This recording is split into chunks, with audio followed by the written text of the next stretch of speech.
है अब आपका नैप्टा। नेक्स्ट आपका जो इकोनॉमिक आपका इंटीग्रेशन है, एग्रीमेंट है नाफ्टा। तो नाफ्टा है भाई आपका north American free trade agreement, जो आपका 1 जनवरी 1994 में बना, जो कि आपका इस सीरीज में पीटीए प्रेफरेंशियल ट्रेड एग्रीमेंट के बाद फ्री ट्रेड एग्रीमेंट उसी के है। मतलब ये इसका एग्जाम्पल हो गया। नाफ्टा किसका एग्जाम्पल? Free trade agreement. फिर आपने पढ़ा था इसके बाद क्या था? कस्टम यूनियन, फिर आपका कॉमन मार्केट, और फिर इकोनॉमिक यूनियन, और फिर आपका पॉलिटिकल यूनियन। तो ये आपको इस तरीके से है। फ्री ट्रेड एरिया है, 1994 में बना। 2018 में इसका नाम बन गया यूएस मैक्सिको, अगर आप यूएस में हो। अगर कनाडा में हो तो कनाडा यूएस मैक्सिको कुसमा। तो इसका ये नाम है आपका, जिसको नाफ्टा 2.020 बोला गया। फ्री ट्रेड एरिया है, ऑब्जेक्टिव है to encourage free trade among member country, standard for environmental protection, ये है इसको एस्टेब्लिश करना, कंपटीशन को इंक्रीज करना, और property rights, intellectual property rights को प्रोटेक्ट करना। तो ये इसके ऑब्जेक्टिव है। उसके बाद आपने देखा होगा ब्रिक्स। देखो ब्रिक्स पहले ब्रिक था, फिर बन गया ये आपका ब्रिक्स, ठीक है। तो ब्रिक्स की जो फुल फॉर्म है ब्राजील, रशिया, इंडिया, चाइना और साउथ अफ्रीका। पहले ये बना आपका 2009 में, आपका 7 में स्टार्टिंग हो गई थी, 9 में बन गया आपका ब्रिक। फिर 10 में ज्वाइन कर लिया साउथ अफ्रीका ने। तो ब्रिक्स कब बना? 2010 में। पहले ब्रिक था, फिर आपका ब्रिक्स। इनकी जो मीटिंग्स होती है वो भी साल में एक बार होती है। इसी तरीके से पहले ब्राजील में, फिर रशिया, फिर इंडिया, फिर चाइना, फिर साउथ अफ्रीका, इसी सीरीज में होगी, ठीक है। पहले कहाँ पर? ब्राजील में, फिर अगले साल रशिया, फिर आपकी इंडिया, फिर चाइना, फिर आपकी साउथ अफ्रीका। इस तरीके से मीटिंग होगी आपकी। इसका भी ऑब्जेक्टिव है commercial, political and cultural cooperation between BRICS countries, ठीक है। एंड देन आपका आया एक ना, इसने बनाया ब्रिक्स बैंक, जिसको बोला गया new development bank, BRICS bank, ठीक है। न्यू डेवलपमेंट बैंक और आपका ब्रिक्स बैंक बोला गया, ब्रिक्स डेवलपमेंट बैंक।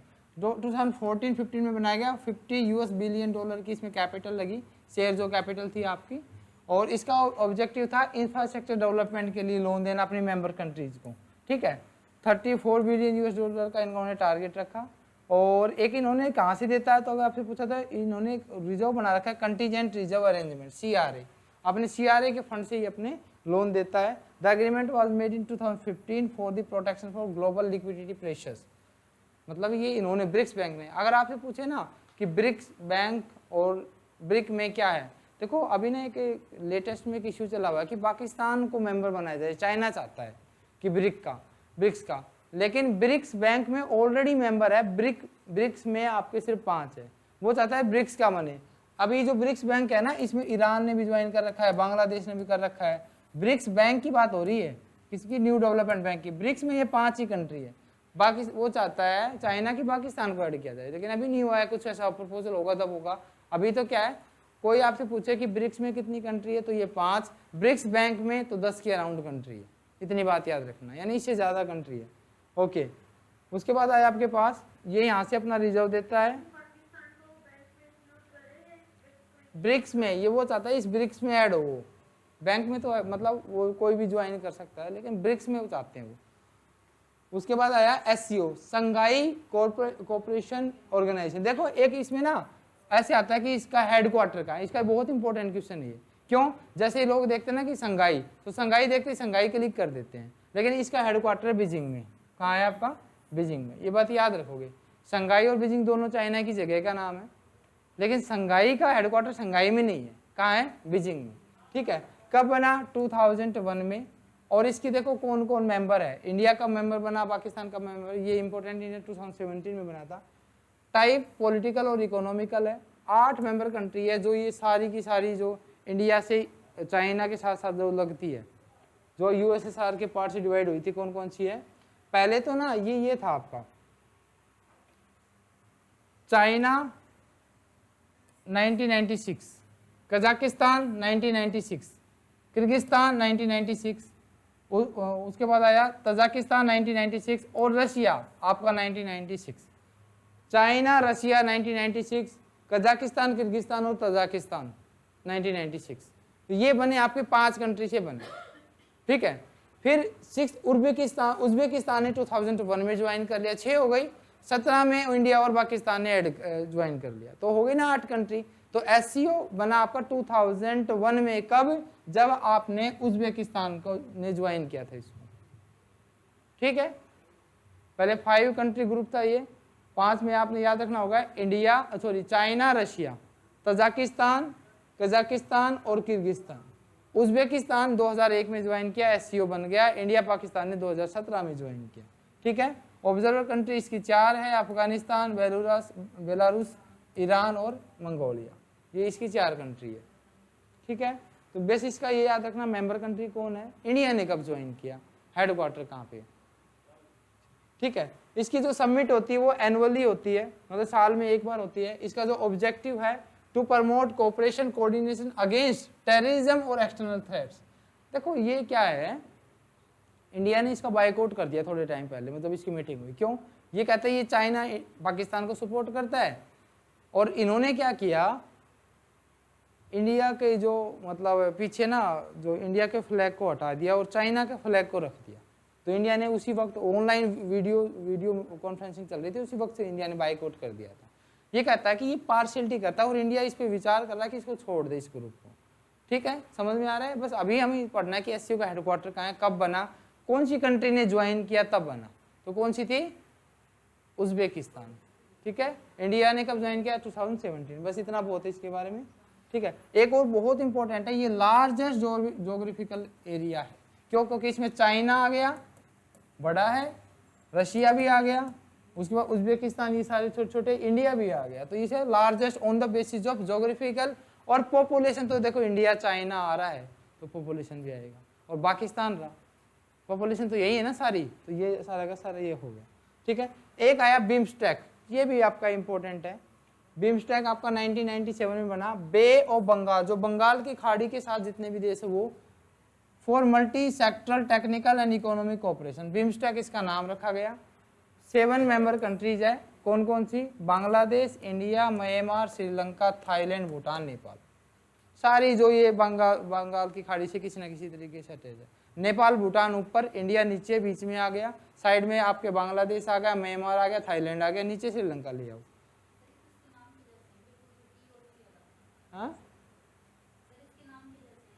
हाँ इसी के है ना, मतलब बांग्लादेश, इंडिया, ठीक है, म्यांमार, श्रीलंका और थाईलैंड आपके पास आ गया, भूटान और नेपाल, बस ठीक है, हो जाएगा। मतलब यहाँ तक तो मैच कर ही गए, है ना, ठीक है। आप ऐसे भी कर सकते हो, 1997 में आपका बना था, ठीक है, ओके।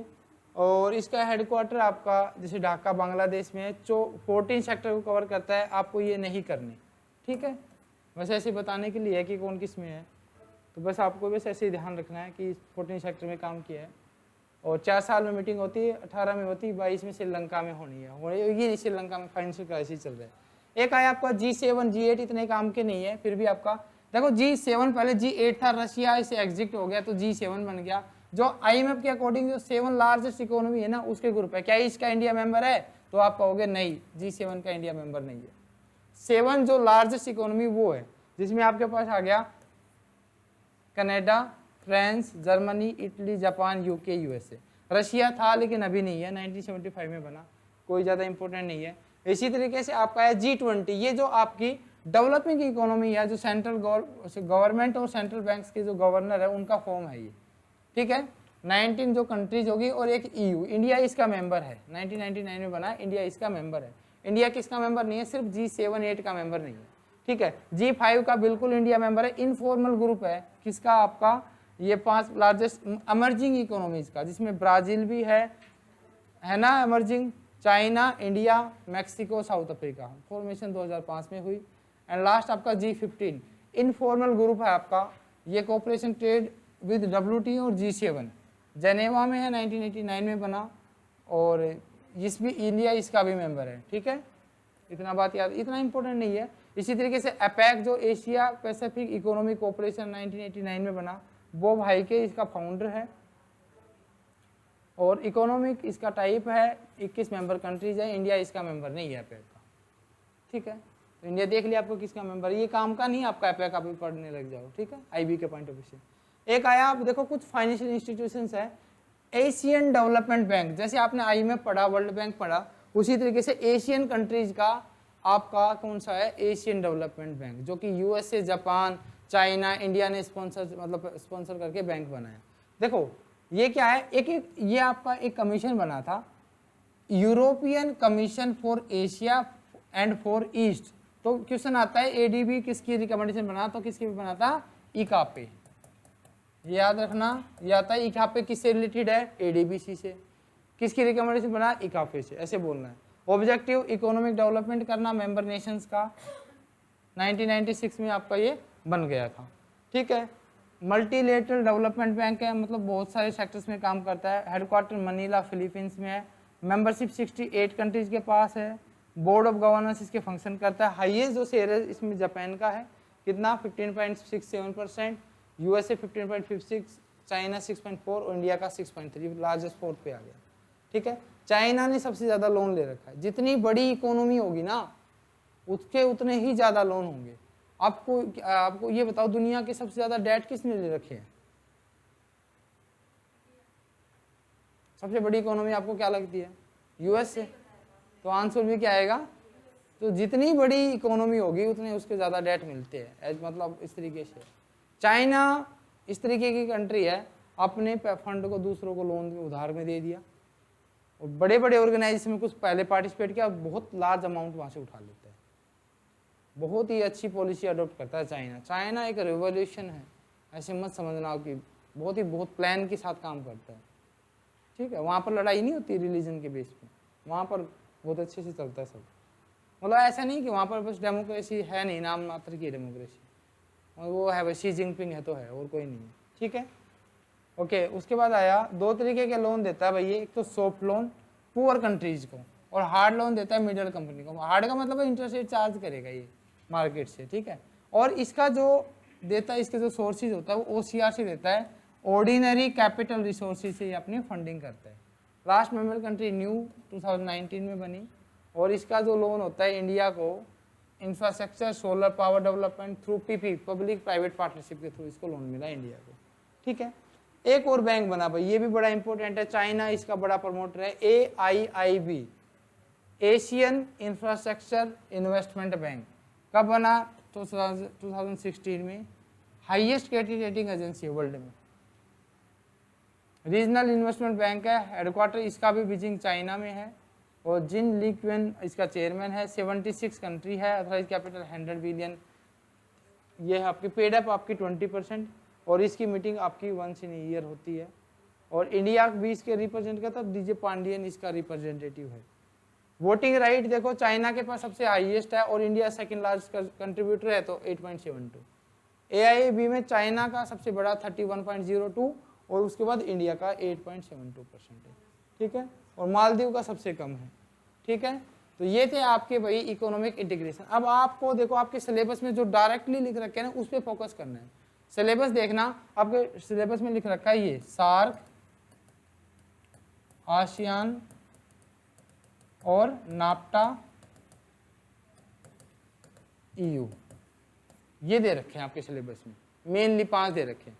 तो 5 तो बिल्कुल याद हो जाएंगे। सार्क की 8 member country, 9 observer country, ASEAN की 10 कंट्री, नाफ्टा और EU, ठीक है। एक है ना अभी क्या हुआ कि आपका एक फ्री ट्रेड एग्रीमेंट हुआ है, तो आपसे पूछेगा 1 जनवरी 2022 को हुआ है, ये क्वेश्चन आ सकता है। तो किसके बीच में हुआ है, RCP, regional comprehensive economic partnership की 10 कंट्रीज के बीच में हुआ है, ठीक है। अब आपसे पूछेगी RCP में कौन कौन से मेंबर है, तो RCP में ना जो एशियन के 10 कंट्रीज है वो तो है ही है, और 5 कंट्री है, वो कौन कौन सी है, China, south Korea, Australia, Japan और न्यूजीलैंड। तो ये भाई 5 कंट्री और हुई। ये आपका क्या है, ये बन गया RCEP। इंडिया इसका मेंबर नहीं है, ठीक है, इंडिया इसका मेंबर नहीं है। और सबसे बड़ा लार्जेस्ट एक अभी वो हुआ है एग्रीमेंट फ्री ट्रेड एरिया, वो किसके बीच में हुआ है, RCEP की 10 कंट्रीज के बीच में। हाँ जी, आया समझ में ये ऑनलाइन स्टूडेंट? Yes sir. हाँ जी, कुछ पूछना है तो बताओ भाई।